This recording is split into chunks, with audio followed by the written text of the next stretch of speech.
Hello, my name is Dr. Mary O'Kane. I'm a lecturer in psychology and education with the Open University, and I'd like to say thank you to Mullingar Library for inviting me to say a few words to you today about how to try and maintain a happy family life during the COVID-19 crisis. I was supposed to have been giving a face-to-face talk in the library, but obviously that's not possible at the moment. So we thought this might be a good alternative. So there's a few things I wanted to have a word with you about in terms of thinking about how to stay sane as a family at the moment. And the first thing is, you may have seen, it was a story doing the rounds on Facebook and Twitter, saying that although we are all in the same storm at the moment, we are all in very individual boats, and our experiences of what's happening and what we're living with at the moment are so different. And I just wanted to start by acknowledging that, because I think it's so important in terms of reminding us to have empathy for others and consider our own feelings and know that it's okay to be facing your individual fears, your individual family situation. I think sometimes when something like this is happening, it's so easy to feel other people are handling this really well. You look online sometimes and you see people, and every day they're posting about different activities they're doing with their children, and they're baking and they're sewing and they're doing lots of homeschooling. And it's so easy to feel, I'm not doing this, I should be doing all this. Remember, everybody presents their best life online. People are not necessarily presenting the bad days, and yet every one of us is having them. We're all having our ups and downs. And I suppose it's about thinking about how you as a family can deal with this situation. I know myself, when this all started, first of all, I found I was watching too much news. I was watching the media too often, and I really had to step away. I also found social media is a wonderful way of keeping in touch. However, at the same time, I've had to really limit my time on social media, because I found it was just making me stressed. It was making me stressed, and then as a result, I was making my family stressed, so it was making family life more stressful. So definitely remember, you are an individual, and what works for your friends, what works for your other members of your family might not work for your family. So you need to look after what's best for you.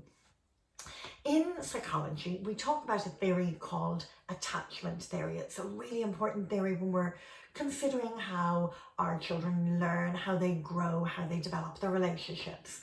And the basic idea of attachment theory is that what is really important for our children is the relationships with those closest to them. So particularly for our younger children, it's those family bonds, those family connections, which are really important at that time.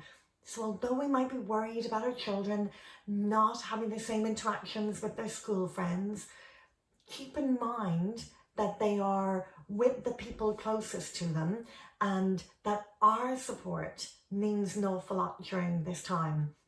Now, don't let that make you feel, oh, I have to be doing everything right. I have to get it right every day. I have to be this perfect parent, this perfect mother.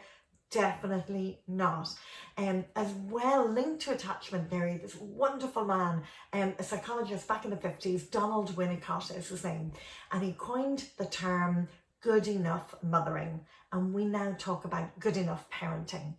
And his whole argument was that when babies are very young, this immediate connection is so important to them, and through these immediate connections, they learn that the world is safe. They learn that their needs will be met. You know the way when you have a young child, a baby, and they drop something. They're sitting in the high chair and they drop something, and you pick it up and they drop it again, and you pick it up and they drop it again, and it keeps going. but they are learning that their needs will be met. They're learning it's actually safe to drop things because she will pick it up for me. So they're learning as they go. And when our children are very young, we meet those needs. But as they grow older, it actually is important that we reframe this thought in our head. And instead of thinking we have to meet every need, we realise, no, you know what? I only need to be good enough. So we step back a little and we just start to, move back a little bit from our children, and they learn that their needs won't always be met every single time. And it's really important in terms of their own capability and their own resilience. So if you feel, there's days you're not being a very good mother here, do not worry. Good enough mothering, good enough parenting is absolutely all we need. So we remember Donald Winnicott when we think of that one. And certainly at the moment, he's somebody I keep going back to in my head. It's making me think, no, it's okay. The other thing I wanted to say was I saw the wonderful Dr. Mally Coyne talking online the other day about the book We're Going on a Bear Hunt. And she was reminding us of some of the wording of that book. We can't go over it. We can't go under it. We've got to go through it. And at the moment, I think that's where we are. We are in the situation where we nearly have to accept, you know what, we have to just go through this in order to come out the other side. So let's have a think about some of the things that we can do that might be helpful in terms of our family coming out the other side. Well, the first thing is routine. And when I say routine, I don't mean an absolutely regimented routine, but it's really helpful for us to have some routine in our lives. And it's really helpful for our children, particularly the younger children, to have a routine. Routine means some form of predictability, which is very good in terms of keeping anxiety levels low for children. Children thrive on predictability. So not a very formal routine. And I know I've seen homeschool schedules that I don't think any teachers in the schools could ever keep up with. So I really don't mean that, but by actually stepping back and having some form of regular routine each day. Now that routine might be something as simple as, breakfast, then we have playtime, then we're going to do a little bit of homeschooling, then we're going to help mum prepare lunch, we're learning to make pancakes today. So, it's quite informal, but just to know what's expected ahead can be helpful, particularly in a time like this when the world doesn't seem very predictable. When the world outside seems to be a little unsafe for our children, letting them know that the world inside their home is safe, that we are there in terms of that reliable presence can really help them in terms of their anxiety. Schoolwork is another thing I know a lot of parents are struggling with, and I'm smiling here because I know quite a few of us started off how many weeks ago thinking, this homeschooling with great experience, perhaps it's not all we thought it might be. I think teachers are very much being appreciated at the moment, but again, remember, you might have to lower the bar a little. Instead of thinking very academically, this is an opportunity for our children to learn so many other skills. So maybe ask a child, is there anything that you fancy learning, that you fancy doing at the moment? I mean, most of us have one or two abandoned instruments, musical instruments in the house. So is there something like, let's go to the YouTube and look at how to learn that guitar. Let's go back to the piano.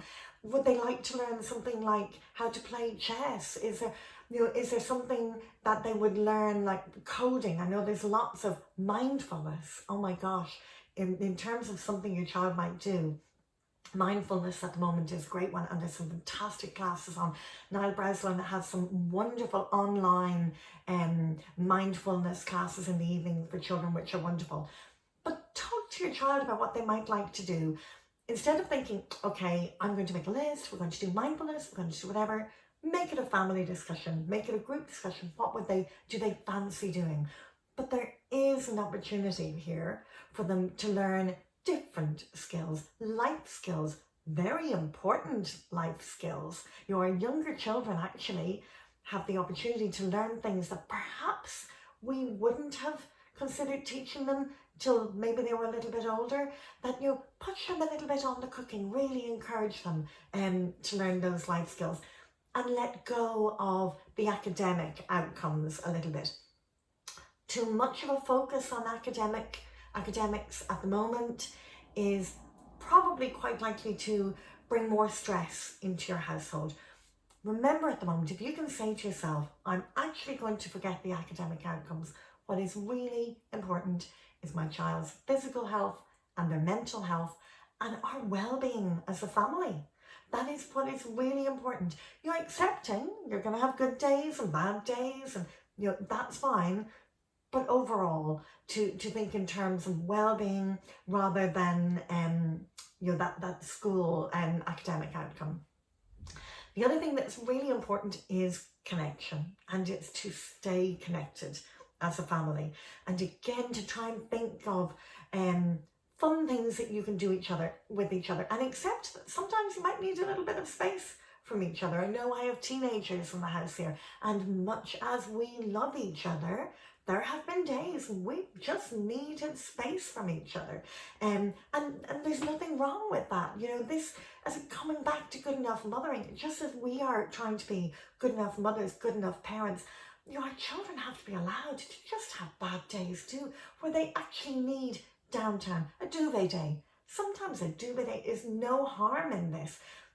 To allow everyone in the family the time and the space just to have those moments.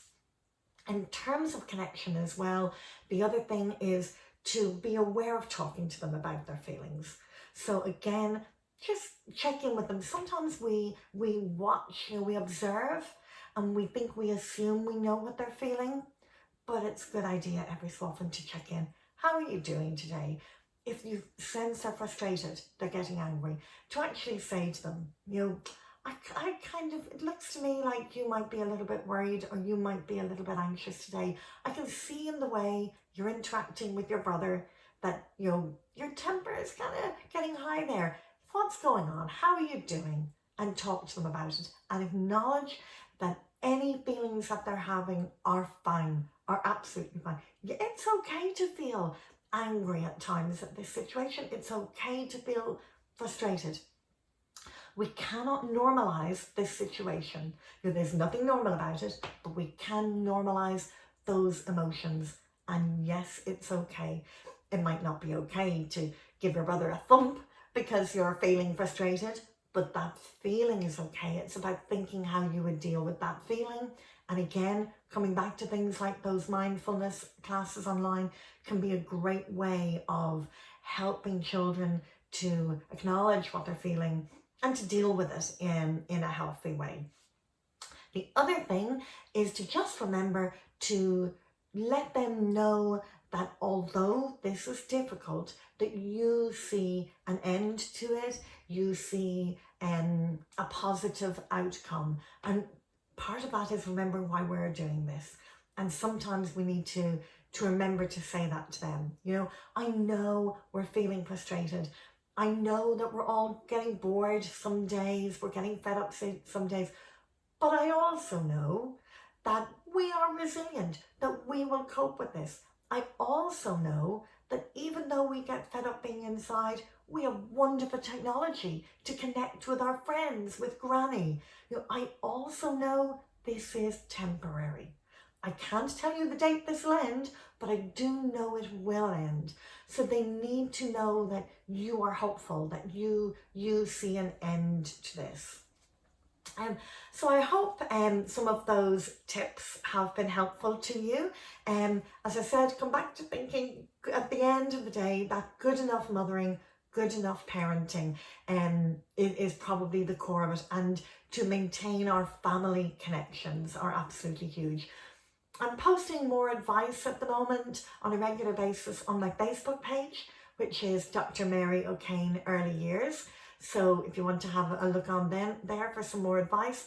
And once again, I'd like to say thank you very much to the staff at Mullingar Library for inviting me to come and speak to you. As I said, I hope it's been helpful, and wishing you all the best in terms of your own physical and mental health for the future. Take care. Thank you. Bye.